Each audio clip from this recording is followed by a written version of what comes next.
Hello everyone! Welcome back to this color hack! As we get ready to conclude this retrospective series on my very first two Game Boy games, Super Mario Land 2 and Kirby's Dream Land, I thought it would be a good idea to bring things full circle. Now, I've already demonstrated that if you sit on Mario Land 2's title screen long enough, a demo plays. You're actually watching one of those demos right now.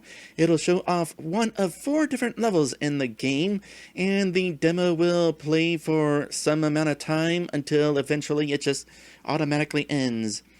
Or you can just press start to return to the title screen. Now, as a reminder, in Kirby's Dream Land, there are 2 secret codes that you can put on the title screen. One unlocks a harder difficulty, another unlocks a configuration menu. Now, flash backwards some 10 years, when a younger me was playing her first 2 Game Boy games, and she wound up thinking, hey, Kirby has these secret codes. What if these codes also worked in Mario Land 2? Now, I know you might be thinking, there is no reason why those codes would work in 2 completely unrelated games, right? Well, wrong. Let me go ahead and press up A and select. And now, I have full control of the demo sequence, complete with lack of audio. I'm pressing down, left, jump. I am scrolling the camera up, missed my bubble. I can pause the game, I can unpause it. Can I pause it and press select to exit it? Nope. So yeah, you can play the demo levels, which is basically exactly the same as playing a regular level, except without the audio. I have absolutely no idea why this code exists, but it's something you can do, at least up until some amount of time has passed and now the game is frozen, and the only thing you can do is reset the game. And you can do this with each of the 4 demo levels. So let me go ahead and press up and select. It's not all the exact same codes as Kirby's Dream Land. One of the codes was the same, but the rest of them are different. Same premise though, it's a button combination that you put in. Now I'm going to go ahead and rush through this level here, because like I said, the demo kind of forces itself to end and lock you up after a certain amount of time. So I am racing to the end of this demo level and see if I can reach the timer, or the world map. I don't even know what I was going for. World map before the timer runs out. And things get a little bit glitchy on the world map. I do not know why I keep saying title screen, but you'll have to trust me, it's the world map. And here we are on the world map. And yeah, there's definitely a little bit of audio glitching. Let me go ahead and turn up the volume real quick so I can hear it. It's this buzzing noise, because it's like, we're in the demo mode, we're not supposed to have music, but then you're not supposed to be on the world map either. We're supposed to have music on the world map, except you're not supposed to have music. So it got all confused. And let's just go ahead and make our way to some random level here. Let's go to Pumpkin Zone, where we briefly had music again. And we'll just play a little bit of this level here up until the game locks up. Now if you're really good, you could probably actually play your way all the way through 2 levels, and who knows how far you could actually get. Well, in this case, I didn't get far. I already reached the point where the game was locking up, and now it's time to reset the game. Let's see here. In the Twitch chat, B. Jonas says, the combinations only work in the version 1.0 cart, not on the more common 1.2 cart. And it's not about time running up, it's about how many button presses and releases you do. Oh, that would make sense. Wait, really? Hold on. Let's go back to this, and I'm just gonna press all sorts of things and see how quickly... And then it's locked up. Huh. Certainly enough. So that trick is only in certain versions of the game, huh? Well, I'm kinda glad that I had the version 1.R cart. More importantly, I'm glad that the 1.0 cart was the basis for this hack.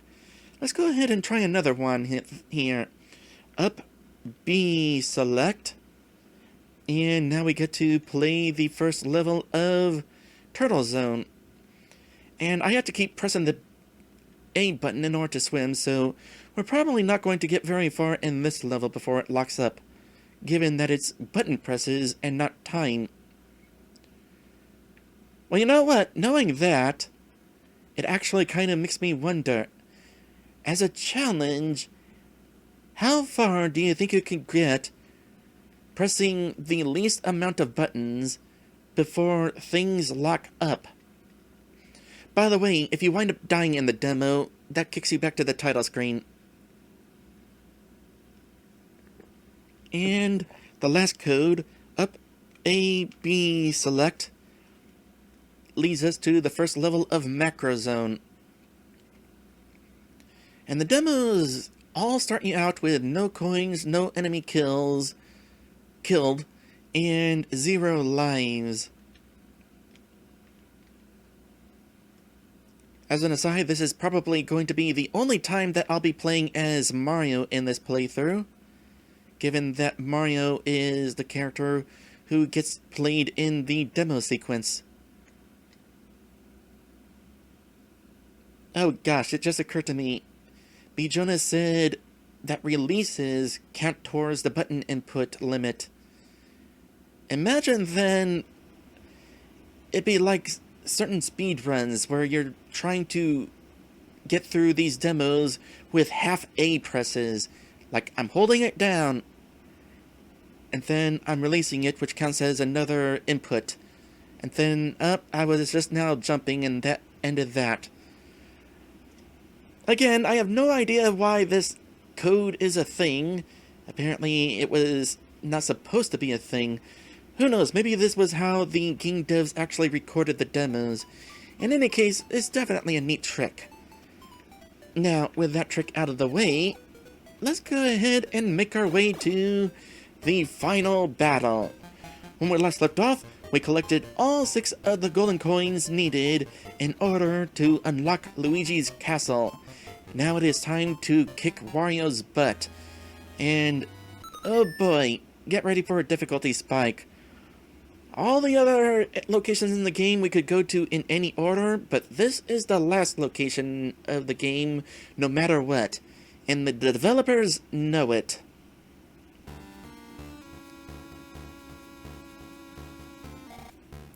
The cool thing is we actually have a special song for the final level in the game. That is pretty significant, considering most Mario games don't do that. Like, none of the NES or Super Nintendo games did that. They just played whatever was the generic castle theme. Even Super Mario 64, the final level, just played the same song as the other Bowser levels. It wasn't until Super Mario Sunshine that they finally got around to playing a special song for the final area.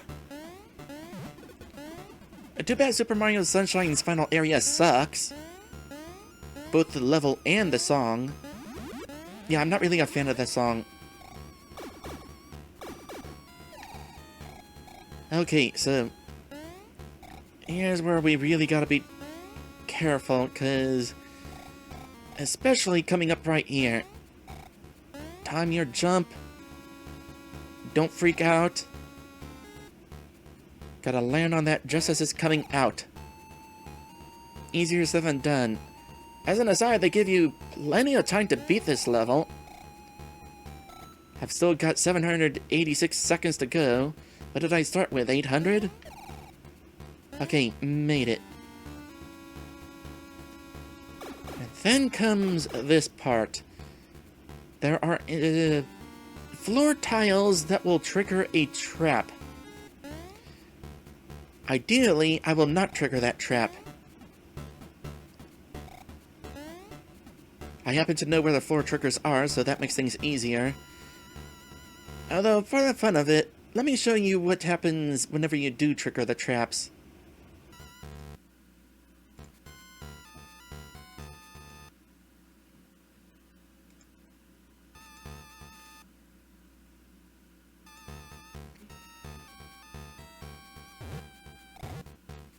Yep, you got a spiky fist trying to smash you.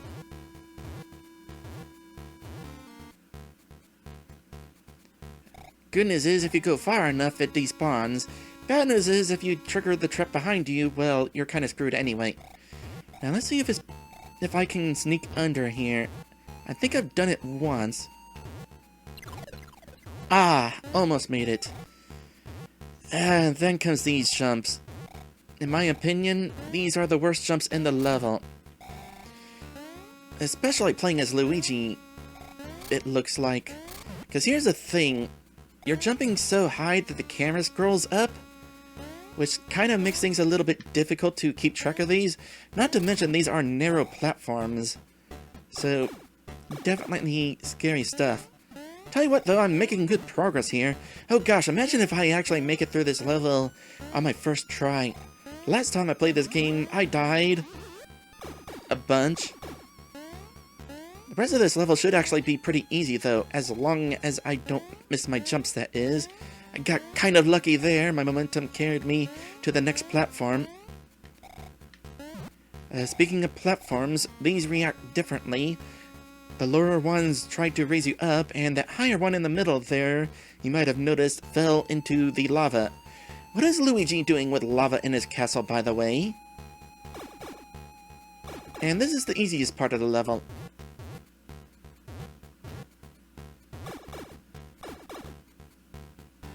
Okay. Got some mini-bosses we have to fight before we take on Wario. They take 2 hits each. And I do mean each because now we got more of them. And I'm down to my last hit. I think, by the way, that when you're playing on easy difficulty, you never have to fight more than one. It's always just one.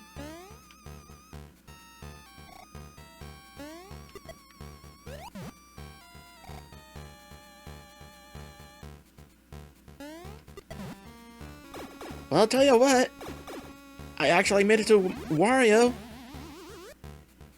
Ladies and gentlemen, may I present to you the first appearance of Wario ever.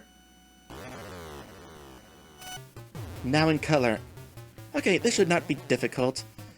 His jumps are kind of annoying because they can stun you even if you're in the air. They just kill your ability to input. Hopefully though, you don't get hit by those lights up there. Those are going to be the main hazards. From here, we go on to Phase 2. And this is really cool. So for the final battle with Wario, you deal with somebody who also uses power-ups. That's just a really neat twist, and I'm surprised it hasn't been done more often in Mario games. In fact, the only other Mario game I can think of where that happens is Super Mario 3D World. Mushroom if you need it. Don't grab it if you don't, because as a reminder, it'll actually power you down. So onward to the final phase. Of course, he doesn't have a feather either anymore. This phase used to give me a crap ton of trouble. Not so much anymore. Wow, I actually made it through here first try. I'm actually really surprised. I even went into this level without a power-up. Huzzah!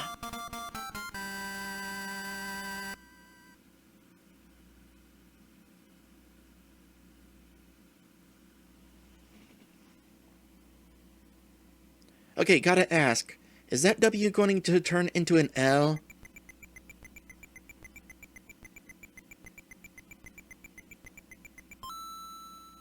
No. It's an M. So either Luigi's obsession with his brother continues, or this is actually Mario's castle, not Luigi's. Oh well. Anyway, surprisingly already, we have reached the end of Super Mario Land 2. And, oh gosh, this is such a fun game. Also a really underappreciated game. Like, especially from Nintendo. But, moreover, it seems like more often than not, people just focus on the console Mario games. They kind of ignore this one. In fact, there's still people who are blind Let's Playing this playthrough. I saw one just a couple of years ago. That was kind of entertaining, especially when they reached that one Mario Zone level. That reaction was priceless. But I love this game. Like I said, I still have my original copy. This is such a neat game. It is such a weird game. Some of the enemies you fight, that cowfish, you're fighting the 3 little pigs, and some of the levels you go through. This game was just really creative. And in fact, both this game and Kirby's Dream Land, not only are these my first 2 Game Boy games, now in color, but they also epitomize one reason why the Game Boy is my favorite game system of all time. Despite the weaknesses of the Game Boy, and perhaps even because of, the Game Boy encouraged creativity. Like, you saw how creative this game was, and then Kirby's Dream Land, in an era where you either slashed at enemies, shot enemies, or jumped on enemies. Kirby was a game where you sucked enemies up like a vacuum cleaner. And you fought a tree.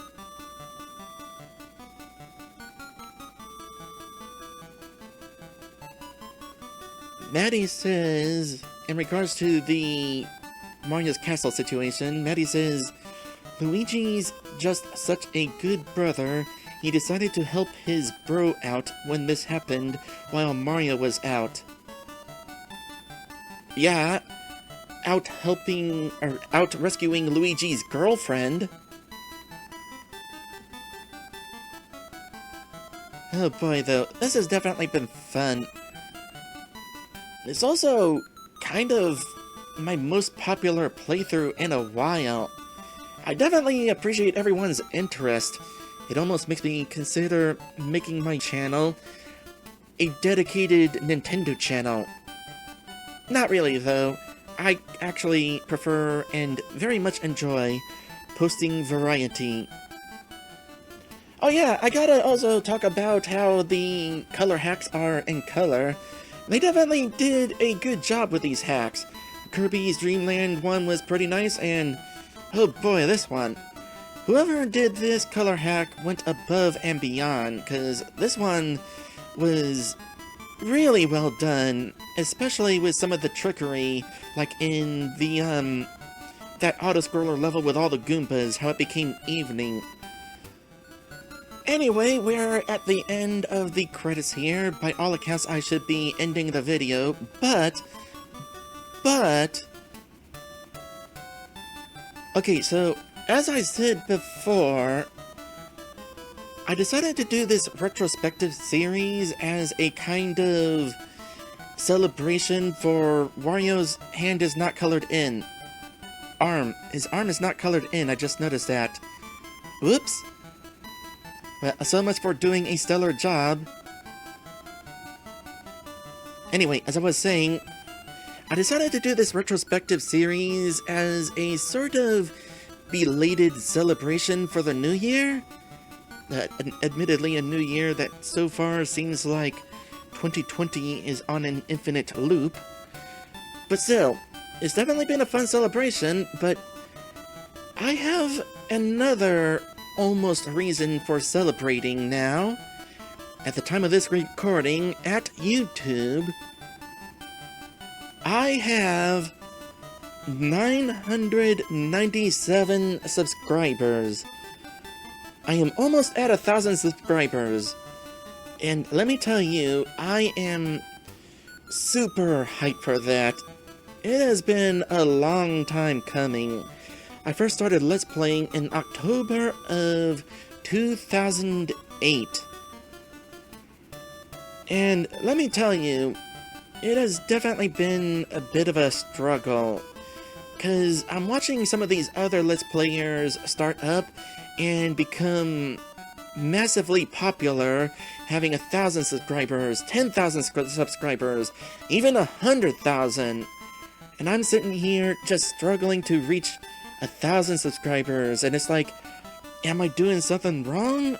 Or are they just that lucky? And at one point, it just stopped feeling like it was worth putting in the effort, and so I stopped putting in the effort. A few years ago, though, I decided, you know what? Yes, it is worth putting in the effort. Because I enjoy making these videos, regardless of my subscriber count. That said, now that I'm about to hit those 1,000 subscribers, I'm hoping that I finally break through YouTube's stupid algorithm. Regardless, though, I just want to say to everybody who has helped me reach this point, from the bottom of my heart, thank you guys for watching, and I will see you in the next one.